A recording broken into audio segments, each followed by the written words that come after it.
Bonsoir à tous, bienvenue. Si vous nous rejoignez sur TV 78, c'est l'heure du 7-8 journal, l'essentiel de l'actualité locale en 26 minutes. Tout de suite, les titres de ce mercredi 12 septembre. Il n'est plus le maire de Coignères. Jean-Pierre Sevestre a remis hier sa démission au préfet des Yvelines. À la tête de la commune depuis 2015, l'ex-édile n'avait plus de majorité au sein de son conseil municipal. Ses explications et les réactions des élus coignériens dans cette édition. Alors que le service Autolib s'est arrêté, les trottinettes électriques débarquent dans les Yvelines. Une borne de location est en service depuis cet été à la gare de Versailles-Rive-Gauche. À l'origine, une petite start-up du département qui pourrait proposer le service prochainement à Saint-Quentin en Yvelines.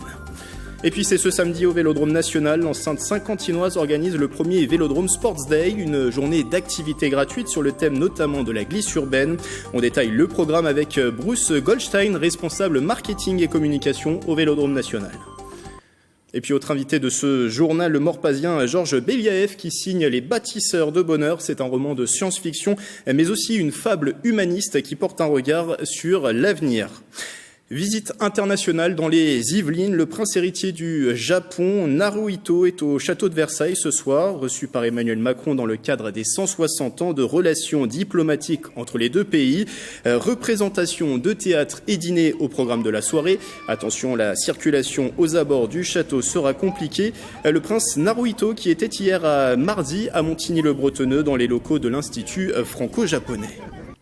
L'issue semblait inéluctable. Après plusieurs mois de tension au conseil municipal, le maire de Coignères rend son écharpe et Jean-Pierre Sevestre a remis hier sa démission dans une lettre aux habitants. Il était sérieusement contesté au sein même de sa majorité depuis l'arrêt du processus de fusion avec la commune voisine de Maurepas. Un projet qui avait rencontré auprès des habitants mais aussi des élus de nombreuses oppositions. Les précisions de Mélanie Poquet.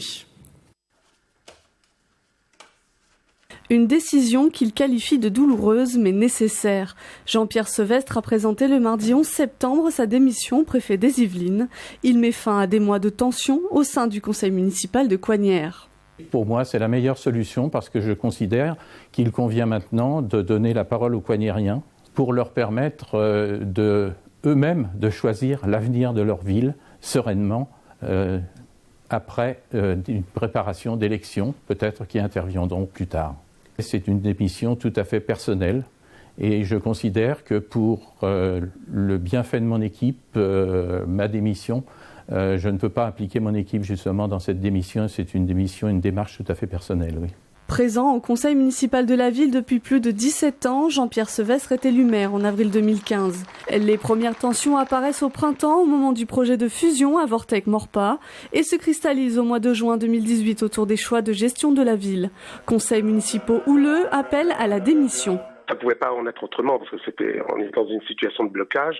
Ce qui pourrait justifier, me semble-t-il, d'une manière tout à fait objective cette démission, c'est que M. Sevestre avait perdu la confiance de sa population, perdu une partie de la confiance de ses agents parce qu'ils se sont sentis un peu floués dans l'affaire de la fusion, quand même, ils ont eu peur, et perdu une majorité dans sa majorité. Sauf c'est que je trouvais même la sortie peu élégante. En plus, il égratignait un peu tout le monde en flattant tous ceux qui voulaient virer. Enfin bon, pourquoi il a écrit autant de trucs pour justifier quoi ?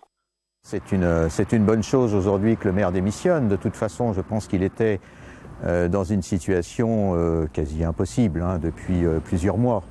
Il ne pouvait plus continuer, je dirais, à gouverner cette commune.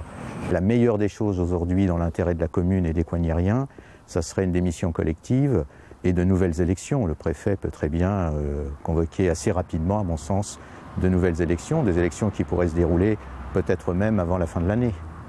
En cas de scrutin, Ali Bousselam et Didier Fischer n'excluent pas d'être tête de liste. L'intérim est aujourd'hui assuré par Dominique Catelin, première adjointe de la commune. Un conseil municipal est prévu le 19 septembre prochain. Et précisons que pour que de nouvelles élections se tiennent, au moins un tiers de la majorité du conseil municipal doit démissionner. Sinon, le choix du nouveau maire se fera directement par un vote des conseillers municipaux. Quelques réactions après cette démission, notamment celle du maire de Maurepas, Grégory Garestier, avec qui Jean-Pierre Sevestre avait mené notamment le projet de fusion. Dans un communiqué, l'élu regrette ce choix de par ses liens tissés avec Jean-Pierre Sevestre et aussi avec sa commune de Maurepas. Il salue un homme passionné par sa ville et dévoué à l'intérêt général. Et Jean-Michel Fourgousse, ce mercredi à Matignon, le président de Saint-Quentin en Yvelines et d'autres élus se sont rendus dans les bureaux du Premier ministre pour défendre la ligne 18. La première tranche de ce super métro n'arrivera pas en 2024 comme annoncé initialement, mais à l'horizon 2027 sur le plateau de Saclay, seulement en 2030 à Saint-Quentin en Yvelines. La délégation d'élus a profité du rendez-vous pour donner des solutions et des arguments afin de tenir les délais initiaux de la ligne 18. Retarder sa mise en œuvre compromettrait la réussite du projet Paris-Saclay, affirme Saint-Quentin en Yvelines dans un communiqué. Après le Vélib et les voitures électriques, c'est au tour de la trottinette électrique de faire son entrée dans la vie des Yvelinois. Une borne de location est en service depuis le mois d'août à Versailles et c'est une petite start-up du département qui est à l'origine de ce projet. Ses fondateurs comptent bien étendre le service dans le reste du département. Reportage d'Isabelle Karaïskos. Impossible de la manquer en sortant de la gare de Versailles rive gauche. Cette station de location de trottinettes est la première et unique du département. À l'origine de ce projet, 2 Yvelinois qui ont parié sur ce service pratique et écolo. Le principe est simple, une fois que vous avez téléchargé l'application Android, je me mets libre sur une trottinette, je choisis. Ensuite, en parallèle, vous avez un casier qui s'est ouvert sur le côté dans lequel je vais pouvoir retirer un casque et un cadenas qui sont dans un petit sac. Et je pars. Ciao. On est une solution en fait de mobilité complémentaire qui vient s'additionner au transport public qui existe ou au transport privé, qui n'est pas concurrent du vélo puisque chacun choisit son mode de transport, mais il contribue effectivement à fluidifier la circulation et améliorer les choses.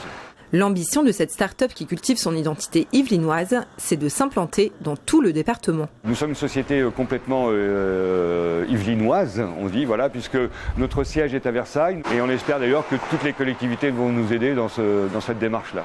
À Saint-Quentin en Yvelines, dans un premier temps, on aura sûrement deux essais, 2 tests. C'est-à-dire qu'on fera un premier test de la gare de Saint-Quentin à justement une zone d'activité qui sera peut-être celle du parc Ariane. Et la deuxième demande de Saint-Quentin en Yvelines, c'est d'étudier justement la zone en fait de plaisir, les Clés-sous-Bois, avec toute la nouvelle zone commerciale qui existe. Les 2 fondateurs qui ont parié toutes leurs économies dans ce projet misent sur une centaine de stations d'ici 1 an. Mercredi, jour de sortie au cinéma, c'est le jour aussi que nous avons choisi pour aller faire le tour des salles saint-quentinoises. Direction ce soir, l'espace Philippe Noiret au Clés-sous-Bois. Le coup de cœur du moment à l'affiche du cinéma, c'est au micro de Patrick Jacques de Dixmude.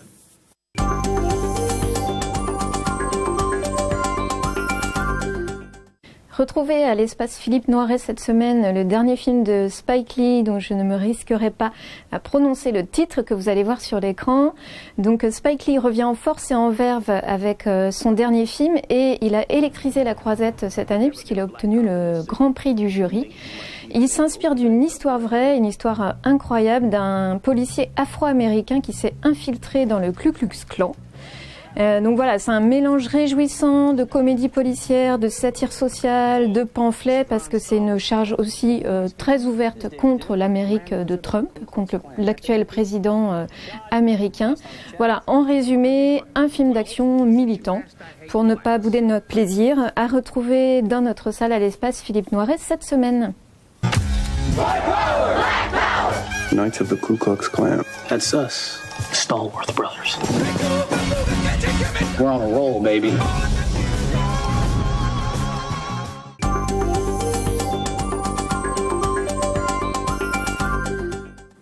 J'accueille sur ce plateau mon premier invité, Georges Belliève. Bonsoir. Bonsoir. Vous êtes l'auteur de ce livre, Les bâtisseurs de bonheur. C'est une auto-édition publiée sur Amazon cette année, en 2018, tout récemment.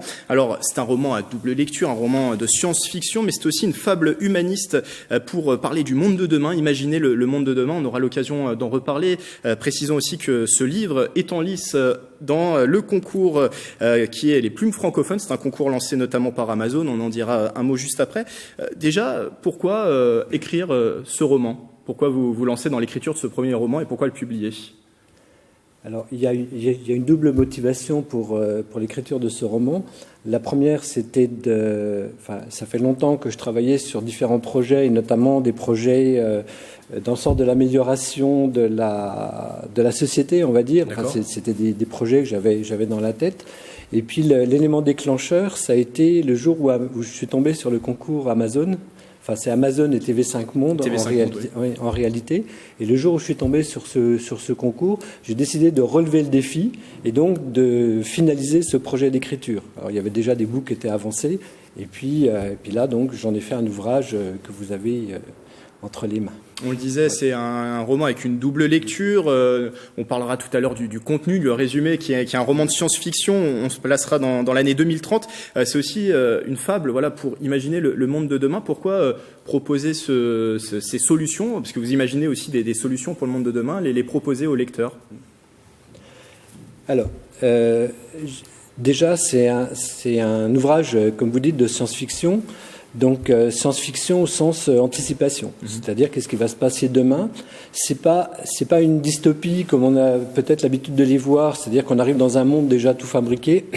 Et en fait, moi j'ai développé toute la partie transition, c'est-à-dire qu'on part de la société actuelle et on arrive dans une nouvelle société. Donc suite à un incident, enfin ou un séisme, ça dépend comment on le considère sur la planète, qui est une crise économique. Alors les crises économiques, on connaît, on en a déjà vécu une il n'y a pas si longtemps que ça, en 2008.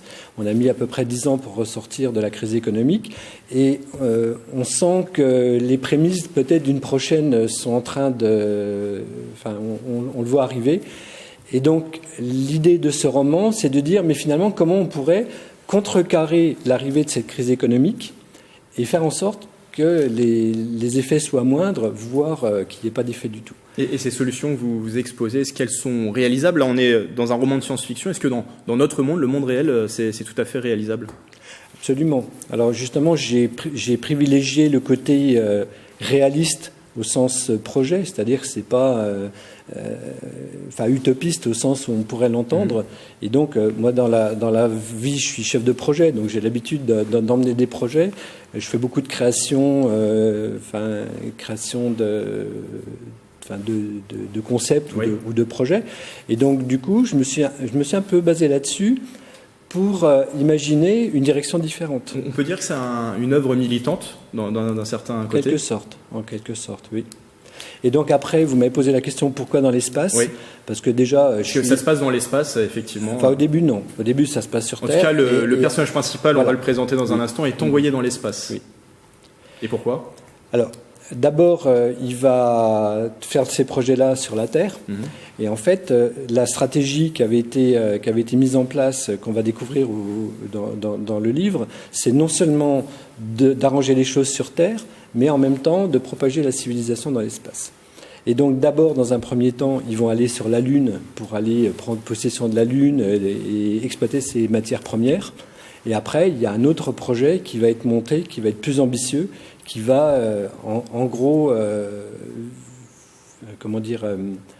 propager notre culture et cette civilisation-là, justement, dans l'espace. Alors, si on plante le décor de ce livre, on vous l'avait dit, on est en février 2030, il y a une grande crise économique qui s'abat. Et alors la France, pour faire face, met en place un projet. Le nom de ce livre, c'est Les Bâtisseurs de Bonheur. C'est le nom du projet que met en place la France. C'est le nom qu'ils vont se donner, en fait. Ils vont se donner. Voilà. Et François Cervantes, qui est le personnage principal de ce roman, va prendre part directement dans cette aventure. Oui, plus que prendre part. Alors, François Cervantes, c'est un garçon qui n'a pas été épargné par la vie et qui est journaliste. Enfin, son ambition, c'est de devenir journaliste. Et donc, il va arriver au contact d'un certain nombre de choses et de personnes, de par son métier de journaliste, que vous devez bien connaître. Et la crise économique éclate. Et donc là, il fait partie des gens, sur la base du volontariat, mais il fait partie des gens à qui on va donner la mission de réinventer une nouvelle société. C'est-à-dire, faisant en sorte que les choses qui n'ont pas marché dans notre société actuelle marchent dans cette modélisation. Et donc, il va traverser il fait partie justement des bâtisseurs, c'est-à-dire des gens qui vont faire la promotion la promotion et monter ce projet-là, jusqu'au moment où il arrivera c'est quelqu'un qui a un petit peu la bougeotte, c'est-à-dire qu'il a fait, c'est un projet qui marche bien, etc. Et donc il part sur autre chose, et c'est à ce moment-là qu'il va partir dans l'espace. On en parlait tout à l'heure au téléphone. Est-ce que c'est un rêveur, ce François Cervantes? Cervantes, ça peut faire penser à l'auteur de Don Quichotte. On sait que Don Quichotte est un utopiste, un rêveur. Est-ce qu'on peut le qualifier de rêveur, ou au contraire, c'est quelqu'un qui agit? Alors, c'est pas un rêveur, c'est un pragmatique. C'est-à-dire qu'il prend les choses, il regarde les choses comme elles arrivent devant lui, il les analyse, il prend un certain nombre de décisions. Alors, c'est pas lui qui prend la décision seul, puisque la construction de cet ouvrage, en fait, c'est basé sur l'intelligence collective. D'accord. Donc, on se met ensemble autour de la table, on prend des décisions, et ces décisions vont amener dans une certaine direction. Et donc, lui, il se retrouve un peu, je vais dire par hasard, non, parce que rien n'est jamais dû au hasard, mais sur le principe, donc les mécanismes que j'ai mis en place, qui sont notamment les mécanismes de l'élection sans candidat, il se retrouve à la tête de son groupe. D'accord. Il fait partie du comité de gouvernance et donc c'est lui qui va faire partie des gens qui vont emmener le projet dans une certaine direction. La suite est bien sûr à découvrir dans cet ouvrage. Dernière question, parce qu'il nous reste très peu de temps. On l'a dit, il est en lice pour le concours des plumes francophones. C'est un concours lancé par Amazon et TV5 Monde. Pourquoi y participer et qu'est-ce que ça pourrait vous apporter ? Alors déjà, je vous disais en début d'interview que j'ai relevé le défi, de concourir, parce que c'est quand même pas une mince aventure, que c'est un premier roman. Moi, j'avais jamais touché à ça, donc sortir un livre de 470 pages, bon, ça m'a occupé quand même un petit peu. Donc il y avait ce côté challenge justement, comme mon François Cervantes, c'est-à-dire de jusqu'au boutiste, j'irai. Ce qui m'a interpellé, c'est que le concours cette année est parrainé par Bernard Werber, qui est un écrivain bien connu, qui aussi a traité des sujets, il fait un peu des sujets en rupture, je dirais, par rapport à le monde dans lequel on vit. Voilà. Et du coup, j'ai décidé de relever ce challenge. Et on peut le retrouver, cet ouvrage qui est publié sur Amazon, Les bâtisseurs de bonheur. Et c'est écrit par vous, je le rappelle, Georges Beliaeff. Merci d'avoir été avec nous dans cette émission. Merci à vous. Un mot de sport avec un club basé dans le département et pas n'importe lequel. Le Paris Saint-Germain a présenté récemment son futur centre d'entraînement, un équipement ultra moderne qui verra le jour à Poissy, 17 terrains de football et un stade de 5000 places. Les contours de ce projet d'envergure avec Mickaël Elmidoro.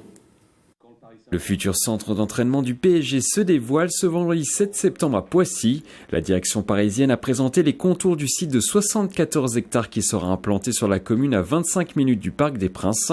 On y retrouvera notamment 17 terrains de football, un dojo et un terrain de handball. La recherche du Paris Saint-Germain aujourd'hui, c'est de recréer un lien avec l'ensemble de ses activités sportives. Aujourd'hui, nous sommes étalés sur le territoire parce qu'il y a une histoire qui s'inscrit de cette manière-là. Donc aujourd'hui, c'est la première fois que toutes les activités sportives du Paris Saint-Germain vont pouvoir s'implanter sur un même lieu. La livraison programmée à l'été 2021 prévoit également l'implantation d'un stade de football de 5000 places. Il y aura les féminines, il y aura l'équipe réserve, les professionnels vont pouvoir l'utiliser également de temps en temps. Il y aura l'association et d'autres peut-être gens du territoire qui pourront occuper et utiliser ce stade. Le début des travaux est programmé pour l'été 2019. Coût total de l'opération, plus de 220 millions d'euros entièrement financés par le PSG. Le prix du transfert du Brésilien Neymar dans le club de la capitale.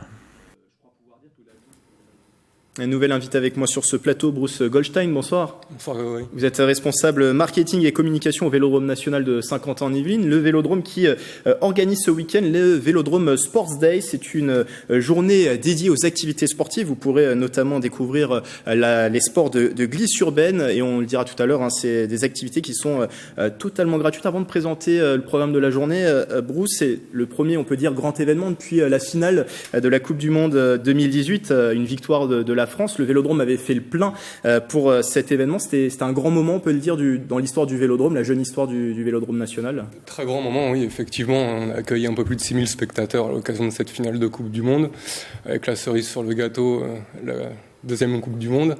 Donc oui, effectivement, on essaye de surfer sur le succès de cette opération-là en organisant cette fois-ci une programmation d'activités sportives accessible au plus grand nombre et de manière plus participative cette fois-ci. On sera moins devant la télé ce coup-ci. Pourquoi l'organiser, ce Vélodrome Sports Day, vous l'avez dit, c'est s'adresser à un grand public, à tout public? Exactement, en fait on va y greffer une nouvelle thématique, donc les sports de glisse urbaine. D'accord. Ça vient vraiment en complément de ce qu'on a proposé jusqu'à présent.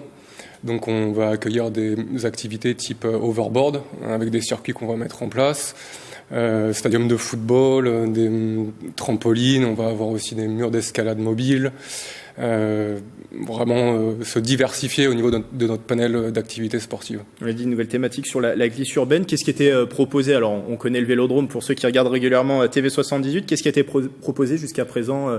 Qu'était-il possible de faire et qu'est-il possible de faire sur place au Vélodrome national? Aujourd'hui, oui. Aujourd'hui, on a toujours les mêmes sports depuis l'inauguration. On a le badminton en libre accès, évidemment.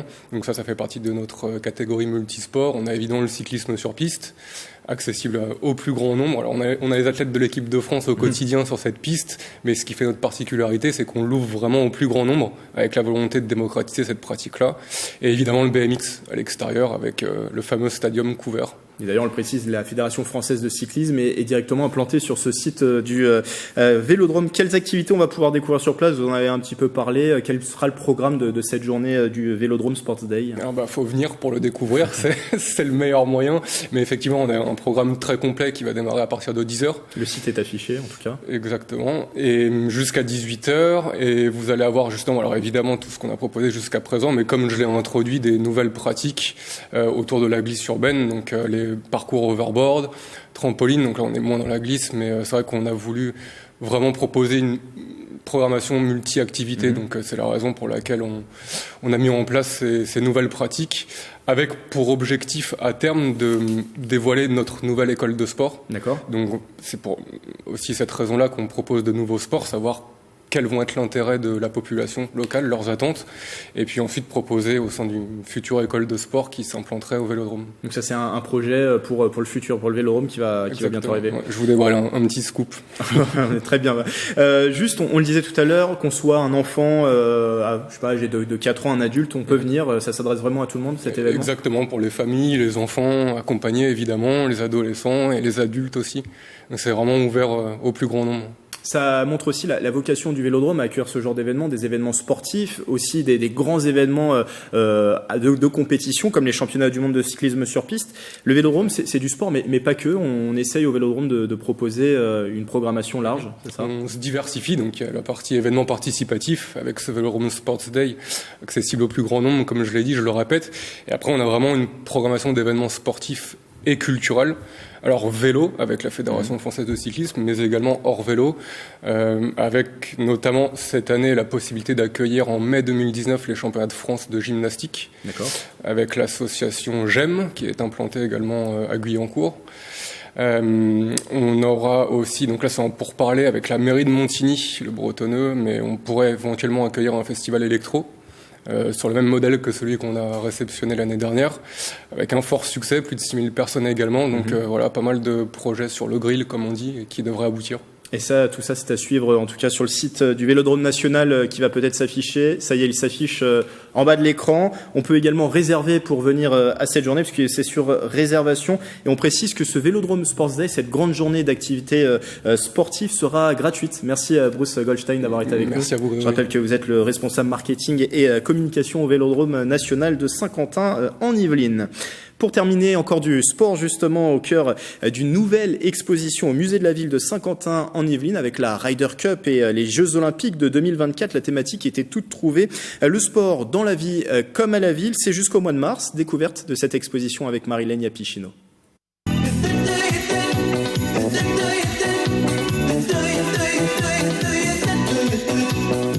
Comme il est entré dans nos salons via la télévision, le sport s'invite au musée de la ville de Saint-Quentin en Yvelines. Les équipes ont travaillé sur l'histoire de l'agglomération et de sa relation avec le sport. C'est une exposition du coup qui retrace l'histoire du sport sur le territoire de Saint-Quentin en Yvelines et dans la vie de ses habitants. C'est pour cela qu'elle s'appelle Dans la vie comme à la ville. Elle se divise en 3 parties. Une partie qui s'appelle La ville en sport, qui retrace du coup le développement du sport sur le territoire, des premiers stades qui étaient des champs prêtés par la SNCF aux grands stades qu'on peut connaître maintenant. Ensuite, on arrive dans une deuxième partie qui s'appelle Spectaculairement sport, qui retrace du coup l'histoire de 2 équipements phares du territoire qui sont le Golf National et le Vélodrome National, qui nous ont permis d'avoir de nombreux prêts afin d'exposer du coup un vélo et différents équipements utilisés par les sportifs. Établir son régime alimentaire, découvrir les modes sportswear au fil des années et révéler son profil sportif. La 3e partie, le sport au quotidien, est plus interactive. Et je suis l'aviron. Voilà. Et en fait, selon ce qu'on met, ça nous propose un sport. Les scénographes Nicolas Franchot et Stéphane Rebillon ont souhaité une installation moderne. Des logiciels informatiques ont été spécialement développés, comme la Sky Sport Map. C'est une carte en fait qui se présente, on va dire, comme un élément complémentaire à l'exposition, où on peut retrouver les différents équipements du territoire. L'exposition Sport à la vie comme à la ville est ouverte au public jusqu'au 9 mars 2019. C'est la fin du 7-8 journal. Cette édition et l'ensemble de ces reportages sont à consulter sur notre site internet et notre application mobile. Belle soirée avec TV78.